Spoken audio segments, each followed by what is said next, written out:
This podcast is brought to you by Progressive Insurance.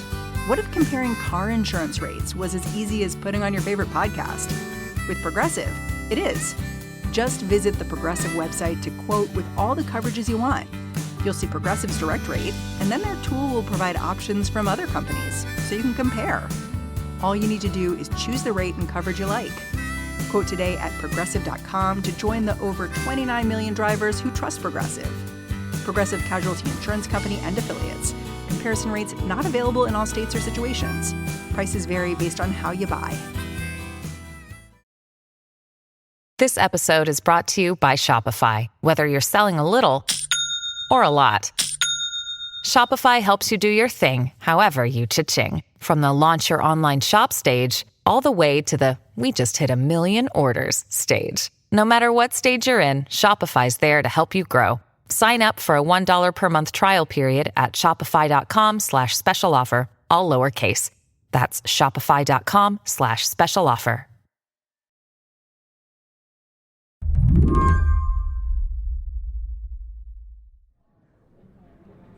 I've thought a lot about the very first person I met after clearing security at the RNC. His name's Blake. Are you a delegate? I am. I'll set the scene for you. It was blazing hot out. I was sweating.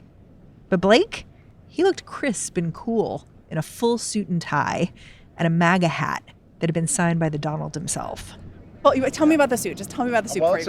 The suit signifies my support for strong border barriers that I believe America needs. Your suit is bricks. It looks like a wall. You are the wall. Yeah, it's a brick suit, but it's for the border wall to support that. Blake is from California. Never been a delegate before. In fact, until 2020, he wasn't even registered to vote. How did you get into politics? I'm not into politics. I'm into supporting America. To me, Blake represents the kind of conversion story Republicans are hoping to hear a lot more of this year. Trump's team has openly talked about how they want to reach out to disengaged people, make sure they pull the lever for MAGA. And this convention, it's supposed to make the case for what these people are voting for. But even after talking to a whole lot of delegates, I'm not quite sure what that is.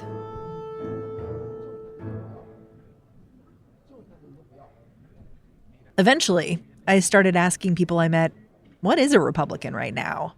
I'd get these frustratingly vague answers. Like, I asked this teenager from Oklahoma. She was here to work as a page. She said being a Republican was different for everybody. Then I met Rosalie Escobedo. Yeah. Do you feel like you can see the Republican Party changing? We're right now in kind of like Texas is the state undercurrent civil war within the party. And so there's Rosalie is a delegate from Texas. She used to be a Democrat. She switched parties after she was born again. She calls herself a populist. So when I asked her whether a modern Republican supports, say, NATO or funding Ukraine, she actually laughed. She's not into that. When I said, hey, the head of the Teamsters spoke from the convention floor, does that mean Republicans are pro-union? She said, well, we're pro-worker.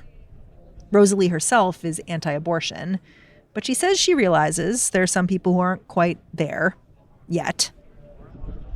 If there's one thing you need to be a Republican, what is it? I think you just need to love this country. You need, that's the unifying thing that I think we have going on here. I feel like a lot of people from the outside think it's like the Trump movement. Right. But you're it's saying more than him. It's more than him. So, and I will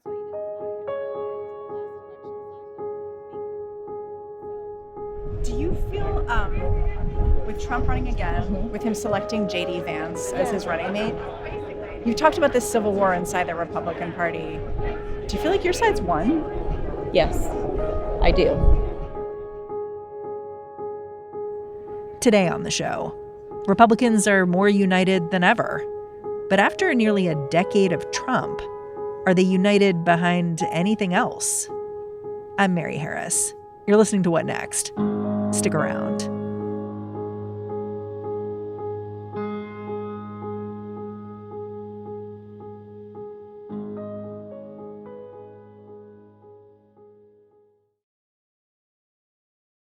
This show is brought to you by Discover. Have you heard about Doublenomics? It's okay if you haven't. It's extremely niche and practiced by Discover. Here's an example. Discover automatically doubles the cash back earned on your credit card at the end of your first year with Cashback Match. That means with Discover, you could turn $150 cash back into $300. It pays to Discover. See terms at discover.com/creditcard. This episode is brought to you by Shopify. Whether you're selling a little or a lot, Shopify helps you do your thing, however you cha-ching. From the launch your online shop stage, all the way to the we just hit 1 million orders stage. No matter what stage you're in, Shopify's there to help you grow. Sign up for a $1 per month trial period at shopify.com/special offer, all lowercase. That's shopify.com/special offer. To understand the GOP, I went to an insider. Paul Farrow was the head of the Wisconsin Republican Party from 2021 to 2022. Before that, he was a state senator. His mom was a lieutenant governor. So Paul is not exactly a new Republican. But over the last few years, he says, a lot of new Republicans have joined the ranks, for better, for worse. So I think what it is there's been a struggle the last couple of years. There are different groups of the parties looking at different things. We have individuals that were really concerned about election integrity. We have other individuals that are saying, how do we bring more minority voices to the party? And I think what happened is everybody said, wait a minute, we have one unity of purpose. We're supposed to represent everybody in the United States as best that we can. How do we coalesce together under the message? And I think what you're seeing, especially the last night, talking about giving up everybody the opportunity to be wealthy again, to get our economy in check, give everybody the opportunity to be safe again. Those type of themes is why I say are unifying everybody to say, okay, now I know what my purpose is for the next 3 months to get across the finish line in November. You were the chair of the Wisconsin Republican Party briefly from August 2021 to December 2022. I want to talk a little about that. And I just think it gives you standing to talk about this question that I've had in my head watching this convention, which is, what is a Republican now? And I say that because while this convention is a display of unity for sure, I feel like the display of Republicanism I'm seeing right now from the stage is different than I've seen in previous years, how it's embodied by J.D. Vance. I guess, first of all, would you agree with my assessment? Yeah, I think there's a change that's occurring. And what is that change? How would you characterize it? It's hard to define it right now. I think we're seeing a transformation. We've seen this before in the party where we've gone from fiscally conservative, socially conservative to sometimes a little more moderate. I think we're going back. In the last couple of years, we've gone back and everybody uses the conservative moniker instead of Republican. And I think what's happening is people are starting to realize, no, I'm actually a Republican who's conservative. Hold on, what's the difference? Explain that to me. So a Republican, we have a set of principles. We have the standards that we live by. It's our platform. And I think what people started realizing is that's who I really am. It's the principles that I share that the party shares. You mean the platform as you passed it here? As we passed it here, yeah. And the so we have a 16-pager platform, written in Donald Trump's voice. Right. Yeah. And so we have a platform that we have for Wisconsin. And it's the same thing. It's a pro-life platform. It's one where we look for education of our kids, not indoctrination. I'm using some of the phrases that they use. But it really is the principles. It's how we're made up and how we operate on a daily basis. Okay, you're saying that it's the principles, but I do see the principles changing. Like, let's just talk about what's happened at this convention. Monday night, one of the featured speakers was Teamsters President Sean O'Brien. That's notable to me because here in Wisconsin, Republicans have historically weakened unions significantly. What did you make of his speech? I thought it was an interesting speech. I think he started off really kind of saying, we've got to make a change. Today, the Teamsters are here to say we are not beholden to anyone or any party. And I don't care about getting criticized. It's an honor to be the first Teamster in our 121-year history to address the Republican National Convention. And I think as I heard it, What he was saying is, look, the unions aren't just democratic engines. The unions are people that are made up of philosophies and different mindsets that we share, both Democratic and both Republican. We're not here to tell our members you have to vote Democratic. I think what he was basically saying is you guys have to look at who shares your principles and who shares your beliefs.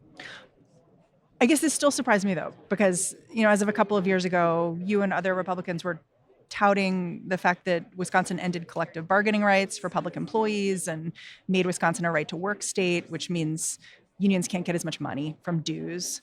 Do you stand by those moves? Yeah. For me, it's the opportunity. The people should be able to make their own decision.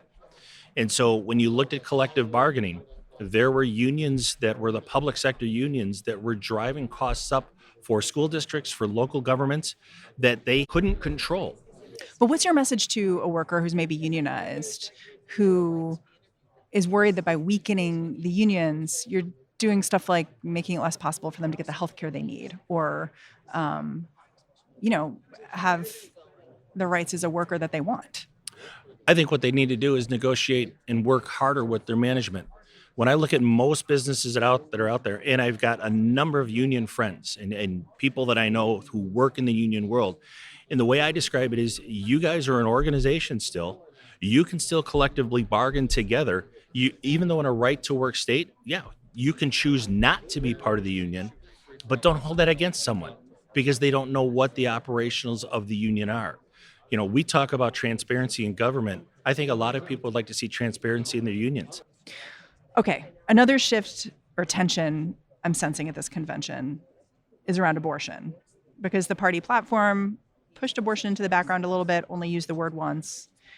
But Vice Presidential candidate J.D. Vance has been pretty outspoken about abortion in the past. He's talked about being 100% pro-life, that he wants to save as many babies as possible. How much of being a Republican is about being anti-abortion right now? I don't think it's going to play as much as it did in the last election.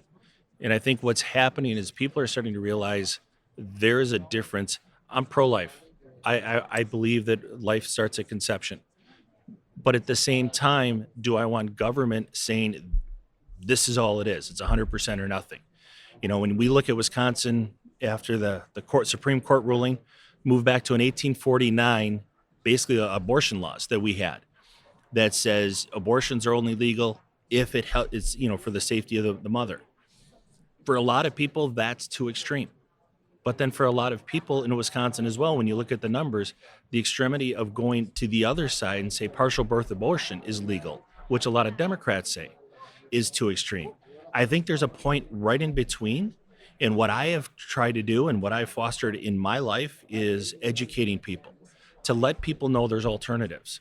So if a woman gets pregnant, is it just an abortion that she can have, or are there other options that are out there, and what has she been told? And that's one of the things that we continue to work for, is work with organizations that advocate more information for the people. It sounds like you're willing to set the abortion piece aside, basically because of the politics. Well, I think the public is setting the abortion issue to the side. If you look at the polls lately, especially in Wisconsin, it's dropped down on the ranking. Ranking of what? Of issues that are important to people? When they ask people the level of importance on the issues, the first two most important issues that people have right now are immigration reform and securing our borders and the economy. But some have said that the abortion issue is what turned Wisconsin blue, because people were so upset about what happened here in the wake of Dobbs. And I think it was so fresh. I mean, Dobbs happened, if you think about it, basically the same time that the election was going through. And so it was one of those challenges where nobody really understood. From our perspective on the Republican side, we didn't see that it was going to be used as vehemently as the Democrats are going to use. If you look back at that race, there was only one issue that they talked about, and that was abortion. They're still trying to use that same issue today. And there's a lot of people saying, you know what? Our economy's in the tank. Our borders are not secure. And they're saying, I don't want to deal with abortion right now. This is an issue. I get it. We have to still figure it out. But these are impacting my life and raising my family. And those are the issues that are concerning them. Wisconsin Republicans have kind of had a hard go of it the last few years. Like Waukesha County GOP rep said Republicans lost 22 of the last 25 statewide races. Do you feel like by shifting the definition of republicanism, it's a play to stop that bleeding? We're always trying to figure out how we can get people to realize we're on the same side. And I think that is the biggest challenge. When we've seen population growth, we have two primary areas in Wisconsin that are Democratic strongholds. Dane Milwaukee County and Dane Milwaukee. County. Yep. Those are the two big ones. And by far, when you think about population-wise, our state's population is 5.5 million. Out of those two locations, they have 40% of the population in that area. So that is, a bastion for them to really hone their message and get it tight and then work those votes through. When we look at the vast majority of Wisconsin, if you look past the last 15 to 20 years, the northern part of Wisconsin has shifted from blue to red because their people are looking at their pocketbook. They're looking at education. They're looking at the concerns that they have that relate more to what the Republicans want to do in reform. And that's, I think, what we're going to have to continue to work on and shift and work to get that message out. When we come back, how does election denial fit in with being a Republican?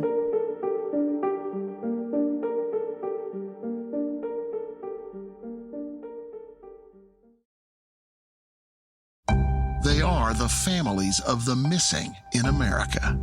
And they're desperately searching for answers. Somebody knows something. I'm Josh Mankiewicz. Join me for Season 3 of Missing in America. Listen carefully, because just one small detail might allow you to solve a mystery. We have seen miracles happen. Dateline Missing in America. Listen now wherever you get your podcasts. I'm David Remnick, host of the New Yorker Radio Hour. There's nothing like finding a story you can really sink into that lets you tune out the noise and focus on what matters. In print or here on the podcast, The New Yorker brings you thoughtfulness and depth and even humor that you can't find anywhere else. So please join me every week for the New Yorker Radio Hour, wherever you listen to podcasts.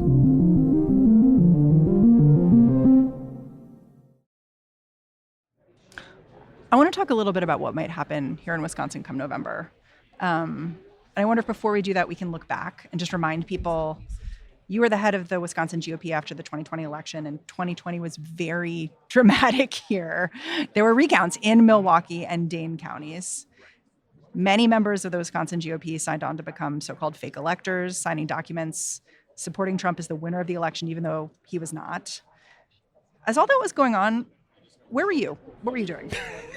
So I came on just after all of that happened. So I came on in basically it was August of 21. We were trying to clean it all up. Yeah, we're trying to get ourselves back on track. Going through the election concerns that people had. I sat in many, many meetings listening to people say, we have documentation of thousands of people at the same address voting. What'd you say to them? Prove it. Huh. I mean, it was really what it came down to.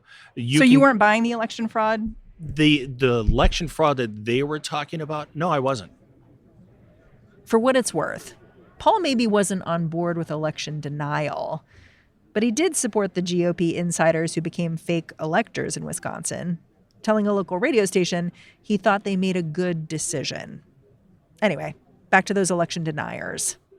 And as a county executive, I watched how the county process works. I watched how the balloting works.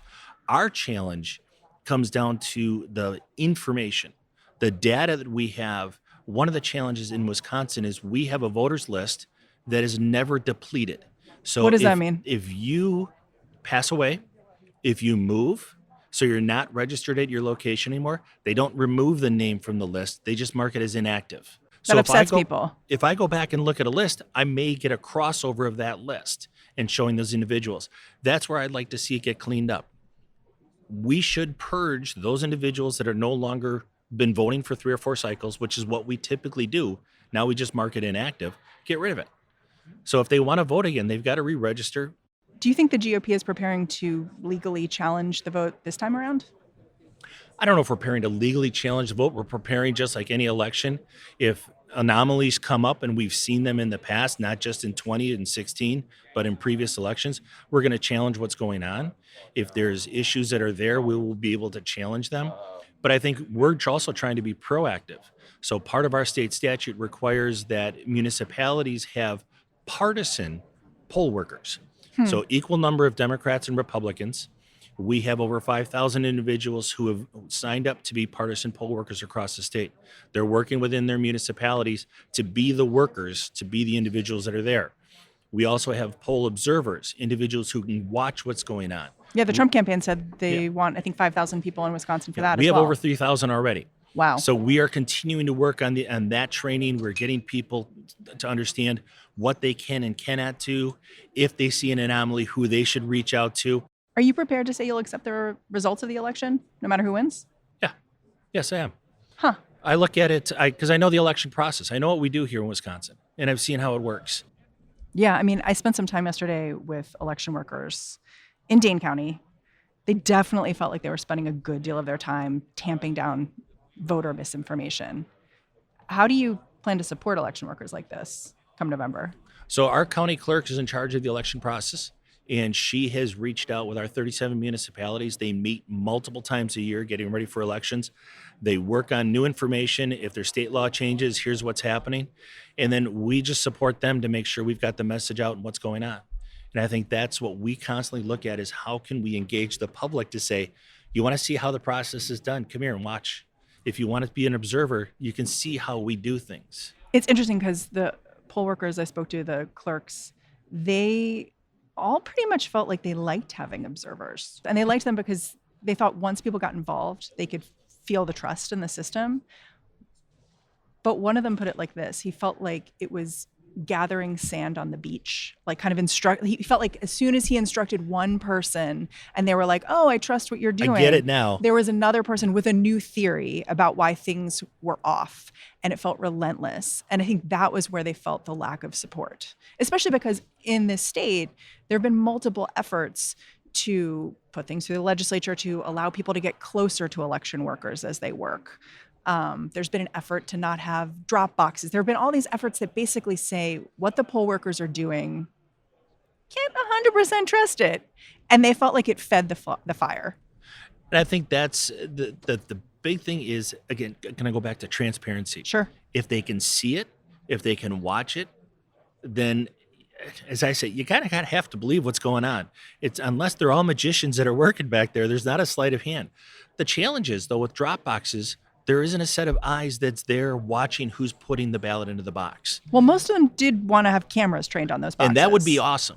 And if they said we're going to put, like Milwaukee County says, we're going to put almost 20 different boxes in or across the county. If they say we're going to put a camera on every single one so that we can document who puts it in, I think that would increase the level of trust that people would have. But if they don't, then there's that question at 2 o'clock in the morning, did somebody run in there and drop them in? But they feel like they can never get to the trust place. They feel like they're in a losing proposition because as soon as they say, oh, we have cameras, people are like, well, AI or whatever. They have something to Everybody say else back. says there's just a lack of right. trust generally. Right. How do you fight that? That's a great question, and I wish I had an easy answer for it. For me, it's just working as hard as I can to talk to people and get them to look at the process. So are you willing to get up in November 2024 and basically say, guys, we don't need a recount here. I trust these guys. I will say right now, as we stand, I would be able to. If we see an anomaly come up, then we got to question it. And it's as I say, trust but verify. As a Republican who clearly trusts the system, does it frustrate you to have so many people in the party who clearly don't? I don't think it frustrates me as much as gives me the opportunity to say we've got to educate even better. Okay, And that's what I looking do. at the bright side. I try to be optimistic, and that's the challenge that I have. My goal is to get out and talk to everybody. As a former state chair, I'm still in the executive committee. I still meet with people and talk about election integrity. I can show them what we've done, and it's trying to get them to realize it's the whole trust but verify. Guys, we can believe in our clerks. We can believe in our system. Okay, one more thing. I want to talk about Waukesha because it is obviously where you're from. And it's one of those counties that you're going to see it on a big board on election night. Like there's this famous New Yorker cartoon. You're laughing I've got because a you've copy seen of it. it. I've got a copy It's a of bunch it. of Russians sitting around an election map. And in Russian, it says, it all comes down to Waukesha County. So it's a big county. It's historically, it's important to both parties. Right. There has been some complaining from local leaders that there hasn't been enough consistent resourcing of voter outreach efforts in Waukesha. And I think the implication is because it's trending blue. What do you say about that? I think we have been very effective at getting information out to the clerks, getting information out to the people on how we can vote with the early voting that we have. But what about getting voters out to actually pull the lever? That's not actually, as I say, that's not the state's responsibility. That's the party's responsibilities. Yeah. And so as a member of the county party, our goal is to get more and more people out. And I think that's why you've seen us switch our language. We used to talk about get out and vote on election day. Now we start talking about vote early so that we can document who's already voted. We don't know how you vote, but we know that you voted. So then we can target those that haven't with messaging to say, hey, don't forget today, get out and vote. So get the old reliables done Get that target, and dusted. Get these people out of the way so that they've already voted. They know they can trust that. And now we're able to target and use our resources more effectively to get those that haven't voted or typically don't vote more information to get them encouraging to vote. Are you employing the Trump strategy of going and empowering local people who are maybe recent converts to Republicanism, Trump, to go into their communities, find people who maybe haven't voted in the last few cycles and get them involved, get them registered? Yeah, I think that's part of the goal. We're working with Turning Point. We're working with the Trump team to really target those individuals that haven't voted in multiple elections. We know that there's a base of individuals that just vote during presidential, trying to encourage them to make sure that they're voting down ballot as well, and really target where we can so that we can use every dollar as effectively to get as many votes out. How are you going to vote in November? There are a lot of options here. You can do absentee mail-in. You can do a drop box. I can go in early. I have always been one who's always gone to the poll on the day itself. And the reason I do that is it gives me a chance to say thank you to the poll workers. So I probably will vote early, but I'm still going to go to the election poll that day just to say thank you. I know, I've got my quirk. Look, I've been around politics since I've been 12 years old. My mom was an elected official. She was village trustee to lieutenant governor in Wisconsin. Governor, I know. And she always says, you're a public servant. You're not a politician. You have to go out and say thank you for what you do. Do you think your mom would recognize the current GOP? So mom passed away in 22. You're getting emotional. I am. So your mom saw the 2020 election. What did she think of it? She was very frustrated. She was very frustrated with the tone of the party. Mom was during a time where individuals on both sides of the aisle worked together to get things done. And I think Governor Thompson put it, when I saw him, it was back in 22, right after the gubernatorial election. We run as D's, we run as R's, but once we get sworn in, we're W. We're all Wisconsin, and we've got to move forward. That's where I want to see us. That's where I talk about, and I guess that goes back to the unity. That's a long That's road where we've back got to to get that. back to. No, And it's but a like challenge. as soon as the assassination attempt happened, It just went members of crazy. your party Yeah. were online saying this is the Democrats' fault. And I notice you are not on Twitter very much. I am not, because there's more to life than 30 seconds. And if you want to have a conversation, I'm willing to have a conversation. But over X, there's not a whole lot of information that you can share that is beneficial. And that is the frustration for me. The world we live in today, if I were to walk across an aisle when I was in the legislature and talk to a Democratic office, somebody will snap a picture of me walking to a D office and saying, he's switching sides. No, I'm trying to get things done for the state of Wisconsin. There's a world of give and take that we have to deal with. And to get things done, we're never going to be 100%. But we can get to 80% now. We can work on the other 20% as we continue to grow. Wouldn't it be nice?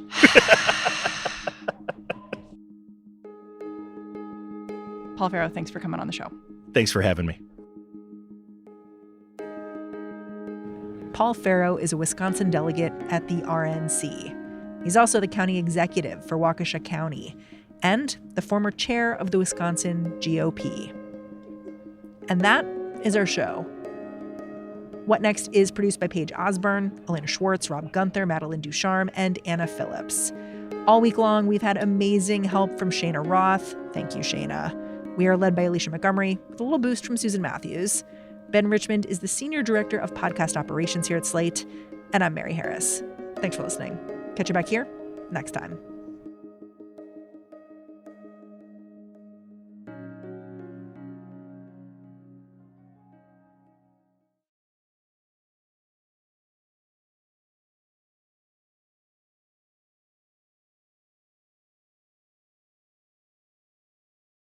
Be warned that once you pick up a refreshingly cold drink from McDonald's and people see just how refreshingly cold that drink from McDonald's is, you may create drink envy. Because there are drinks, then there are drinks from McDonald's. For a morning brew that really creates a stir, get any size iced coffee, including caramel and French vanilla, for just 99 cents before 11 a.m. Price and participation may vary, cannot be combined with any other offer or combo meal. Ba-da-ba-ba-ba.